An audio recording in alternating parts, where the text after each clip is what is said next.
the failure of the refugee resettlement program, no case officer came around and knocked on the door and said, you need to fill out these papers to get citizenship.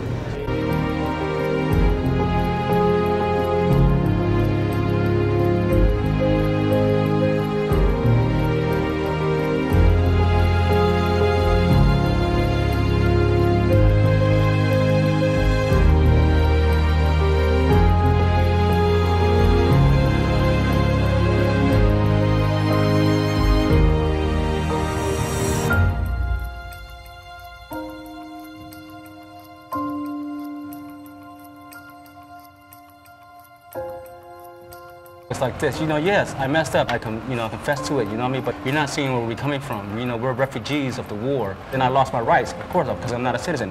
But my kids has rights, my mom has rights, my right to be a family member, my right to be with one another, you know what I mean? I do believe that you do the crime, you do the time, and for most of us, or all of us, we've done our time.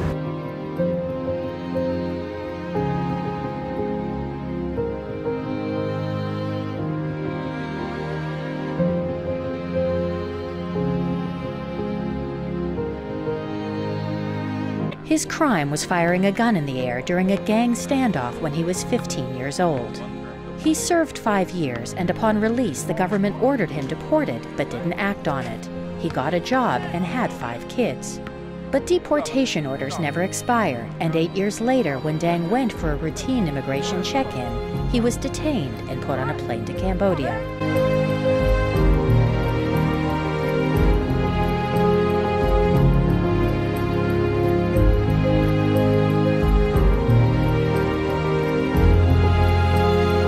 Fia, who was deported for credit card fraud, needed 3 years to open up to others about her past. I was lonely, I was depressed, I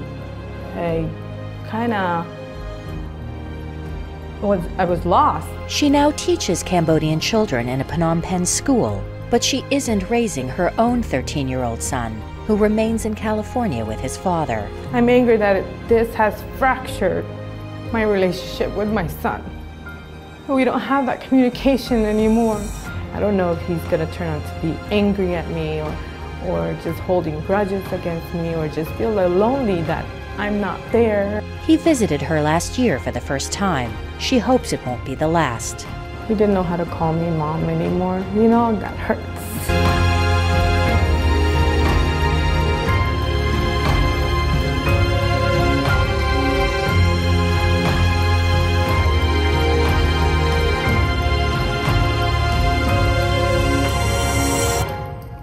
Heng recruited his deportee friends and formed a political action group, One Love Cambodia. They are pushing to amend the repatriation agreement from the Cambodian side. Most crucially, they want the Cambodian government to refuse to accept anyone who was once a refugee.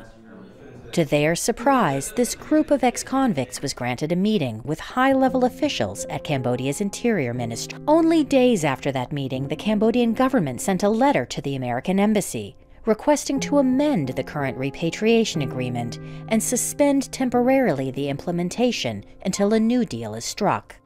The U.S. rejected Cambodia's request to suspend deportations.